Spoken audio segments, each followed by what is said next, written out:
Komisi B DPRD Provinsi DKI Jakarta menyetujui penambahan pemberian Public Service Obligation atau subsidi layanan Transjakarta dalam Raperda Perubahan APBD tahun 2023 sebesar Rp633 miliar. Meski demikian, Komisi B DPRD DKI Jakarta meminta PT Transportasi Jakarta dan Dinas Perhubungan melengkapi dasar kajian penghitungan pemberian subsidi. Penghitungan tersebut diperlukan agar pemberian subsidi terukur dan tepat sasaran. Demikian disampaikan Pandopo Tansinaga, anggota Komisi B dalam rapat pendalaman Raperda Perubahan APBD tahun 2023 di Grand Cempaka Bogor, Jawa Barat, Jumat 15 September 2023. Tolong kami disajikan perhitungannya. Jangan-jangan yang dapat peso ini semua mendekat adalah yang menikmatinya adalah kelas menengah ke atas. Karena kami selama ini tidak pernah dikasih dasar perhitungannya. Sementara itu, anggota Komisi B DPRD DKI Jakarta, Nur Afni Saji mendorong PT Transjakarta dan Dishub memberikan jaminan peningkatan layanan yang dapat dirasakan langsung masyarakat pengguna transportasi umum khususnya Transjakarta.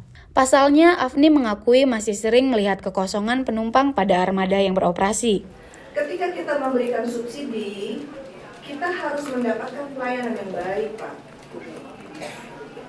Nah, ini yang menjadi perhatian. Jadi saya sedikit berkeberatan apabila subsidi transportasi ini pelayanannya tidak diperbaiki dan perlu diperhitungkan ketika di jam-jam kosong itu. Gitu. Kenapa bus itu harus tetap beroperasi di jam-jam yang penumpangnya kosong, gitu kan? Kan itu harusnya bisa menjadi efisiensi kita ketika kita memberikan subsidi transportasi, apalagi dalam kondisi APBD yang saat ini defisit. Di lokasi yang sama, Asisten Perekonomian dan Keuangan Sekretariat Daerah Provinsi DKI Jakarta, Sri Haryati menjelaskan, saat ini pihaknya sedang mengkaji dan menyusun dasar perhitungan subsidi pada bidang transportasi. Termasuk di dalamnya adalah perbaikan sistem tiket di seluruh angkutan Transjakarta maupun mitranya.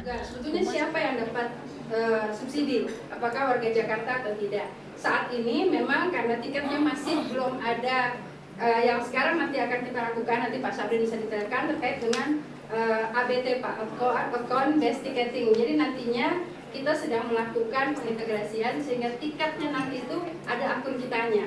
Misalnya Sri Haryati, rumahnya di mana dan lain-lain itu semuanya. Dan setelah kita dapat itu, kita bisa melihat nanti kebijakannya akan menyesuaikan. Apakah misalnya untuk warga Jakarta PSO-nya atau subsidinya lebih besar sehingga tarifnya berbeda dengan warga luar Jakarta dan lain-lain, itu sedang kita lakukan kajian untuk kebijakan tersebut. Tentu ini pun juga tentu kami laporkan ke Bapak Ibu sekalian pada saat misalnya nanti penyesuaian tarif dan lain-lain.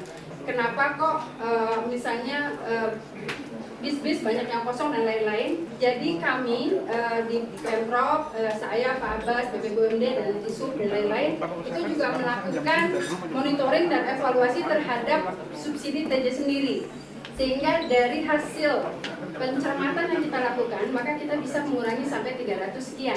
Jadi dua hal yang kami akan lakukan. Yang pertama, kita sudah berhasil bisa mengurangi dengan melakukan perbaikan dalam manajemen PSO-nya sendiri. Sebetulnya berapa bisa yang harus keluar, berapa yang harus kita tahan, karena kita juga nggak mau gitu ya Bu, karena pada saat peak hour Bu, pada saat waktu sibuk, itu memang seluruh bis itu kita harus keluarkan. Tapi pada saat jam tidak sibuk, maka kemudian itu harus ditarik. Sehingga tadi rupiah per kilometer pun menjadi concern kami. Penghitungannya, justifikasinya, dan lain-lain, ini kita dibantu juga beberapa tim tenaga ahli, universitas dan lain-lain, itu kita sedang melakukan kajian. Jadi insya Allah arahan Bapak Ibu sekalian bagaimana efisienkan, mengoptimalkan dengan terus meningkatkan layanan Transjakarta itu sudah juga insya Allah kami lakukan hasilnya. Humas Sekretariat DPRD DKI melaporkan.